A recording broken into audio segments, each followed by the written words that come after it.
Hola Galeras! Welcome to the Painter's Breakfast. I am Jaws Blake, as you well know. How are you? I hope things are well. I did something special today. I made myself some veggie tacos, basically. It's got beans, it's got jalapenos, it's got onions, it's got salt and pepper and chili powder and paprika. Got some tortillas, some corn tortillas, which are my favorite. I know not everybody loves corn tortillas, but they're my favorite.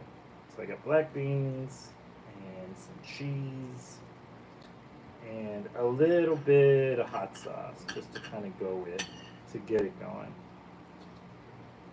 I had such an interesting week, and it was only marred a little bit by some controversy, which I'll talk about, but not controversy on my part, controversy on something I overheard. We won't go into that first. Let me talk about this first thing. I was at the grocery store and this old lady was talking to her friend, and she goes,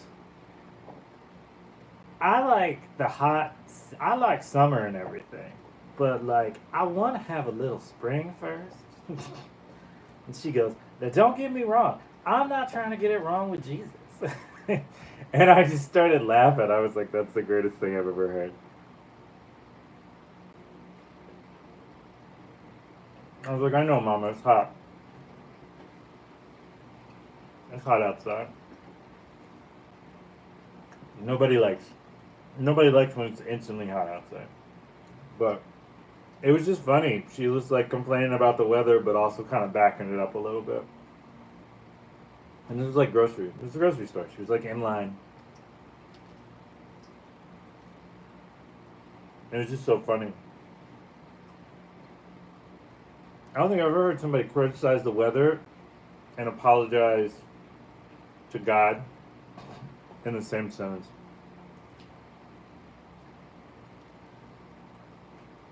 It's kind of interesting.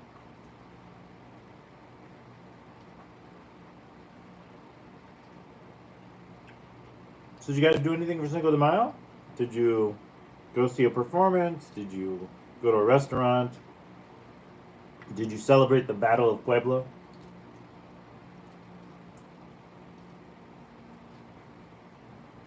I point this out because people still think it's Mexican Independence Day. It is not.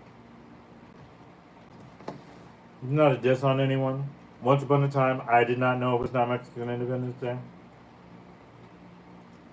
It is not one of those things that I was taught in school, but I had a lot of Mexican friends who clarified it for me. I am an Afro Latino. I am West Indian. Mexican is not in that group. In my case, but I grew up around a lot of Mexican kids, and they were always telling me about the culture and the food and the music and the traditions. And so I grew up a lot around, Dia de los Muertes and so on and so forth.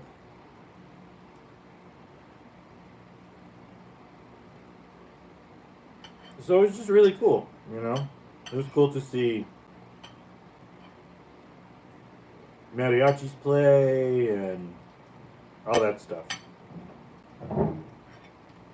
Like, there's a place in Tacoma where they had mariachis performing. There's a couple of them actually, but it was really cool actually. It was just nice to see all of it, be around everybody, having a good time. It was kind of funny though, because like where I saw they were performing in front of like a laundromat, a 24-hour laundromat, which is not as common as people would think. But it was cool. I saw a guy dressed up like the performer, the villain from Coco, the the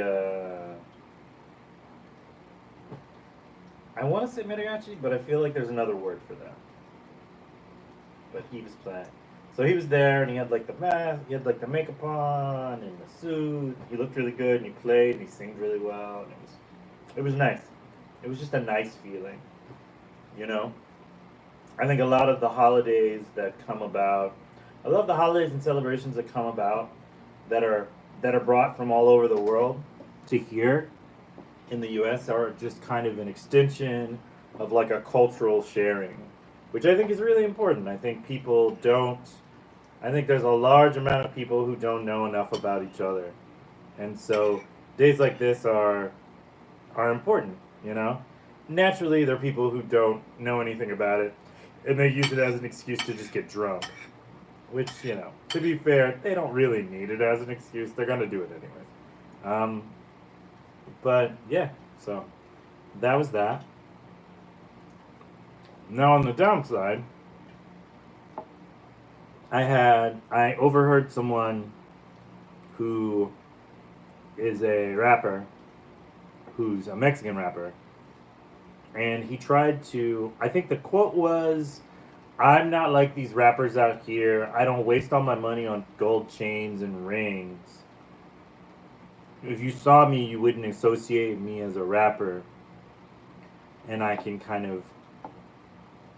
I think he was trying to say like he can traverse different parts of the world a little easier, and it was a little upsetting only on the level of like one, he's got full tattoos. He's like tattooed from his throat to his hands, and the other one he's got like gold in his teeth. All his teeth are full of grills. And I'm just kind of looking at him and I'm like, well, I mean, you still look like a rapper, but okay.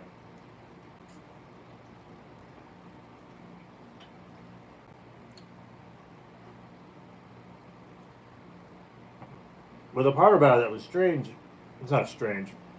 The part about it that was frustrating was there's a lot of anti-blackness in in Latin culture. Growing up as a kid, I experienced mostly I was pretty welcomed, but occasionally I experienced it. Um, and it, you know, it's hurtful, it's hurtful and it's painful to not see yourself really represented, and you know, like actively see people trying to not represent you.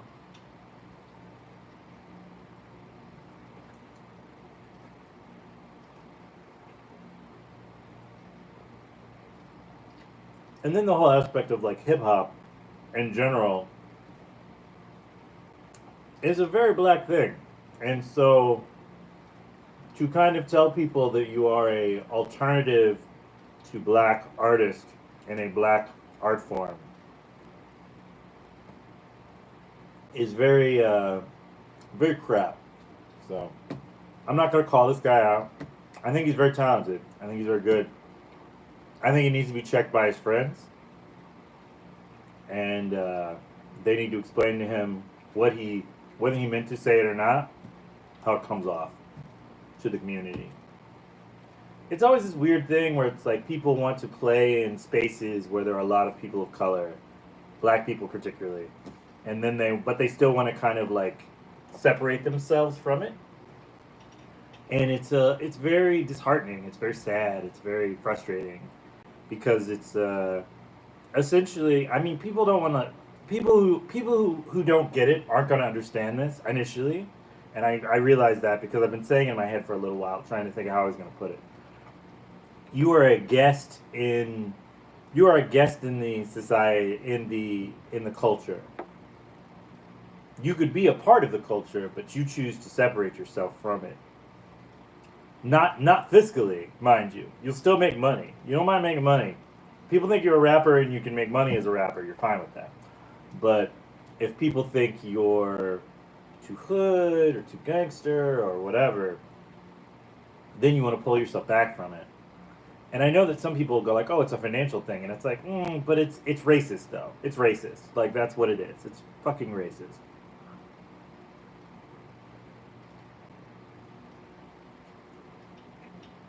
And there's always been this thing where it's just kind of odd to see it. And I get that like that's not the intention, and so I'm kind of giving it a little more credence than I normally would. But be better, do better. That's all I can say, really, for the most part. Like, you have to understand on a very basic level that a lot of this music came from blues and jazz and hip hop and rap music and R&B and all these things in them, bachata and reggaeton and all these things. They all came from an active struggle, typically from the people, with society and the way they were treated and the way they were living. And so when you try to separate yourself from the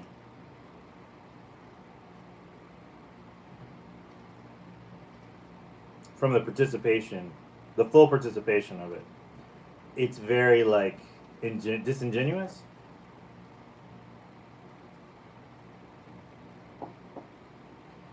I'm trying to like break into like, man, you're a punk.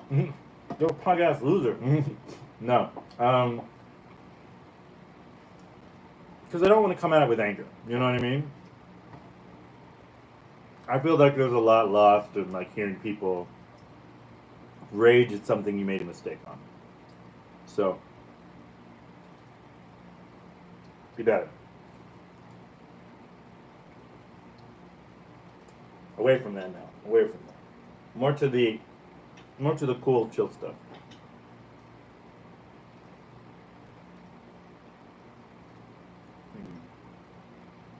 Suave. Suave. Um, which I'm using found out the lyrics to that via a Instagram guy who translates reggaeton and like bachata and stuff like that into the plainest forms of English, which are very funny because like most music cannot be interpreted word for word. There's a certain bit of like double entendres and like a lot of extra meanings in a lot of art forms, including like painting and etc. I was reading this Basquiat quote. I know this is loud. I'm sorry. I was reading this Basquiat quote where he said he's like he didn't like to explain his art to people. He liked people to walk away with their own kind of ideas of what everything meant from his artwork. He didn't want to give them like an internal narrative of what it was, which I can understand to some extent. I not really of that path. I will talk to you about what was going on in my head while I was painting it, and occasionally I'll make jokes about inappropriate jokes about some crazy part of some crazy thought process that was going through my mind while it was going on.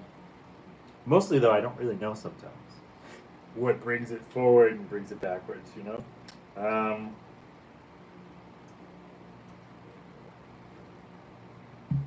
little milk and coffee. Uh, but I just thought it was interesting though. It was an interesting quote because it made me think of like music and art and movies and all that stuff. And people were like, "Well, what do you think this meant? And what do you think the character meant?" They're as actors. They're like, "What do you think? What do you think the motivation was for the characters and all this stuff?" And like people think about it, and I don't know that they really have an answer. Sometimes I think maybe they come up with something, but I don't know that they legitimately ever thought about it. There's something to be said about like taking something in as like an objective observer as opposed to being the one making it. Because like when I make paintings, it's like a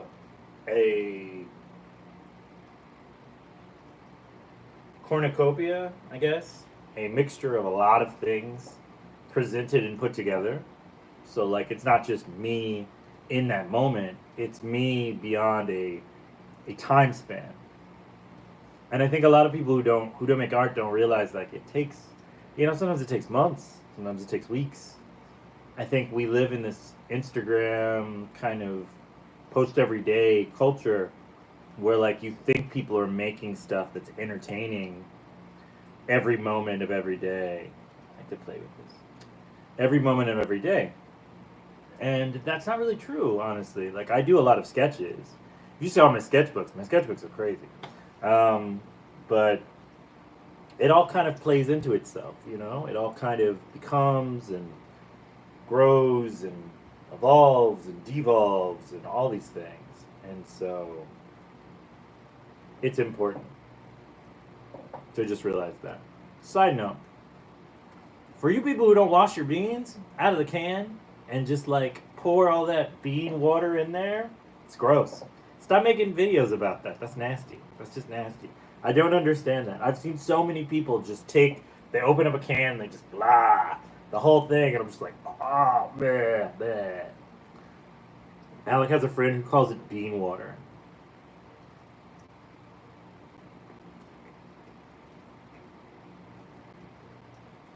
The mess. Don't drink bean water. It's not good for you.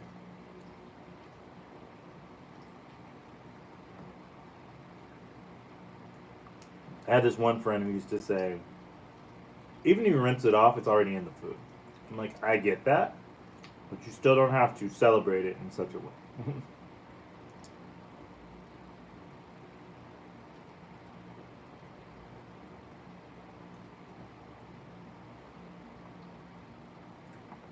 Mi madre, my mother, she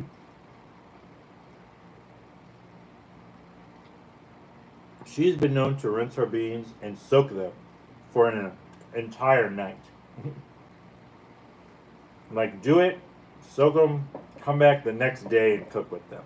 Like, she's that adamant about it. And it's just interesting. One of my best friends in the whole world, Carlos Bustamante. He's alive. This is just. I don't know why. I was thinking like Hunger Games, and instead I did like the thing, Sammy Sosa, and I'm like, he's not dead. Let us clarify. For those who know, he's not dead. He's very alive, happy with his 2 babies and his wife and all that stuff. He's great. He got me into doing like a lot of like burritos and stuff like that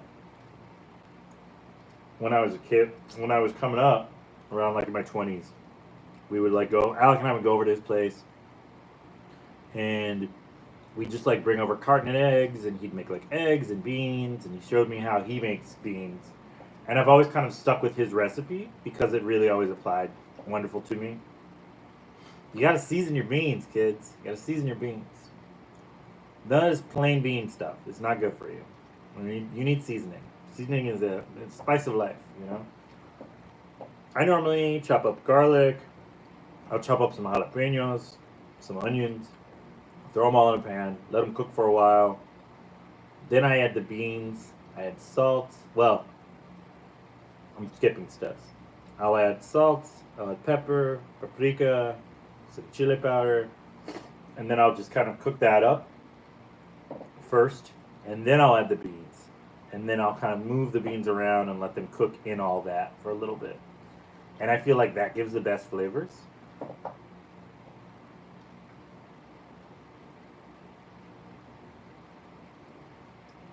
Mmm. Chef's kiss. I thought about doing the eggs today, like a baleadas. But then I was like, I got all these beans, man. This is like the protein, you know?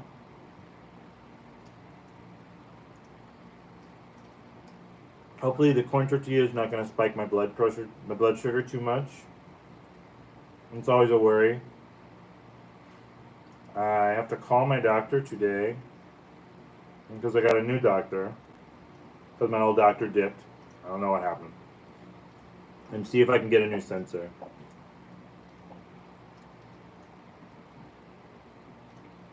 Or a new prescription for a sensor.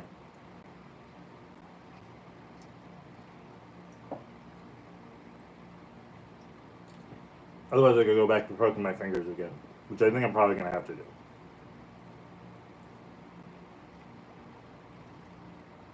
Because all this stuff is very expensive. Like, I think that's kind of the thing that most people don't think about with healthcare. Like, none of that's free. The medication is not free. The sensor stuff is not free. None of it's free.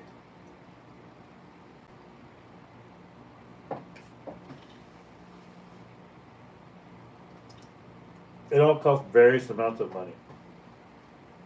So,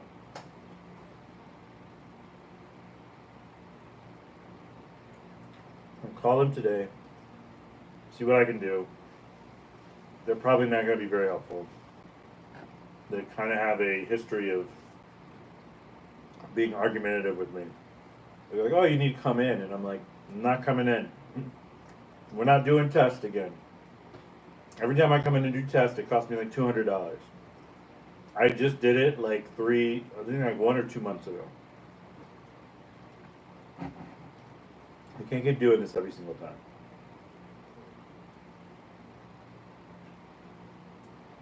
To just get a prescription renewed. Like, I'm still diabetic. Nothing has changed there. This little guy is great. I kind of like the bigger one I had, to be completely honest. It was less painful to put on. But we'll see. We'll see what happens, you know? We'll see what happens. Galeras. So you have to run and get cat food for the babies. I have to pick up my prescription so that I have medication tonight. I have to go by the grocery store, pick up some fish. This guy. And, yeah. I do think the interesting thing, somebody asked me a while back, so off topic a little. Somebody asked me, like, well, what do you find easier to learn, Portuguese or Spanish? And the funny thing about it is, my Portuguese has actually made my Spanish better. It's made so much of it so much easier. And I remember a cousin of mine telling me that years ago, when I wasn't really paying attention, where he was like, most Portuguese speakers can understand Spanish. It doesn't typically work in reverse. So, it's kind of the issue for when I'm communicating with other people and I accidentally kind of go into Portugal, which is like Spanglish Portuguese.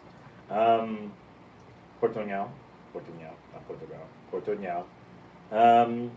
So yeah, I'm kind of just working on everything, trying to get everything going, trying to get everything done, and I'm not really sure how busy I'm going to be today, but I feel I'm going to be pretty busy. So, I love you, Galeras. I hope you went and did something for Free Comic Book Day on May the 4th, or you did some nerdy Star Wars thing, or whatever. Yeah, so, I love you. You're wonderful. You're great. I appreciate all the support on both of you. Instagram, YouTube. Somebody said I should just do this on Twitch. I don't really know enough people who use Twitch that I think that would be successful, but if you think that's a good idea, let me know in the comments, I guess. We could try. I don't know. This kind of works for me right now, but yeah, just let me know. Okay. Alright. I love you guys. I gotta go. Pen her out. Ciao. Bye. Big finger.